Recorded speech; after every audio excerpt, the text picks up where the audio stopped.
Welcome to the Edible Files, where we ruin all the delicious things you like to eat. On August 16, 1951, a small town in France stopped making sense. Okay, I'm on my way. It didn't start with a medical emergency. Dr. Andre Simonin was called to a small stone house to help a patient who was shaking with terror. The man looked the doctor in the eye and said his heart had been replaced by a roaring engine. Before Simonin could even open his medical bag, the man suddenly bolted and leapt from a second-story window. He hit the cobblestones hard. Simonin ran to the ledge, expecting to see a lifeless body, but the man didn't stay down. He stood up on two shattered legs, with his eyes wide and black, unsuccessfully trying to run down the street, as if trying to take off. At the exact same time, down a nearby alley, Dr. Marcel Dalmas was pinned against a wall. An 11-year-old boy was screaming and using his bare hands trying to claw at his mother's face, convinced she wasn't human. He kept saying she was a monster from the river. The chaos didn't happen all at once. On day one, it looked like a normal sickness. My tummy hurts and I feel sick. Simonin and Dalmas saw patients with stomach pain and cold hands. They thought, I think it might just be minor food poisoning. But as night fell, the sickness changed. Patients began screaming that their hands and feet were on fire. When the doctors touched them, their skin was ice cold. Try to breathe slowly, just like I'm showing you. By day 3, the situation turned into a physical horror. The doctors walked through the town and found people hiding in dark corners.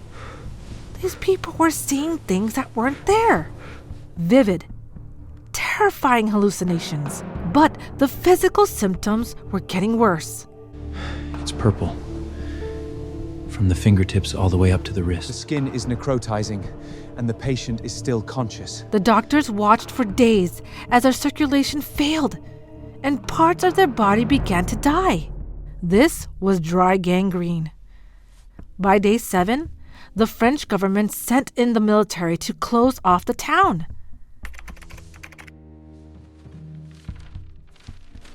Black cars arrived. Men who weren't doctors began taking away the food from the people's kitchen and seizing medical files. We're finished. But they wouldn't tell Simonin or Dalmas what they were looking for. They're taking the evidence before we can test it. Later, investigators found documents suggesting that there was a possibility that the secret agents might have been using the town to test a new mind-control drug. Whether it was an accident or an experiment, the town was being treated like a giant laboratory. On day 10, the mystery was finally solved. Get in here now. Simonin and Dalmas looked at everything the victims did before they got sick. They found one thing in common. Every single person who went mad or had their skin turned black had eaten a baguette from the same local bakery. The culprit was the flour. A miller had a batch of rye grain that was rotten and covered in black fungus called ergot. To save money, he ground the rotten grain into flour and sold it to the baker. Go make something of it. Therefore, the bread was filled with a natural version of a certain hallucinogenic drug. 7 people died, and dozens more were locked in permanent asylums, their minds completely shattered. But the horror didn't even end in the hospital. It ended in a courtroom. Police raided the mill I didn't do it! Your mistake! and found the evidence of the black grain. The miller, Maurice Maylet, was arrested and thrown into prison for involuntary homicide. He admitted I did it.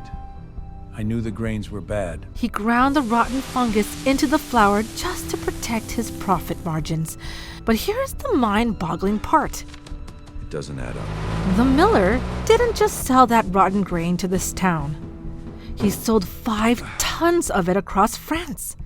Thousands of other people ate it, but they didn't jump out of windows. Therefore, scientists realized the perfect storm only happened in this one village because the baker, Roche-Briere, used a traditional baking technique that didn't get the oven hot enough to kill the toxin. He unintentionally created a high-potency trip in every loaf. The miller provided the poison, the baker provided the trigger, and the town provided the victims. True story. YouTube thought you might like this next suggested video. Subscribe!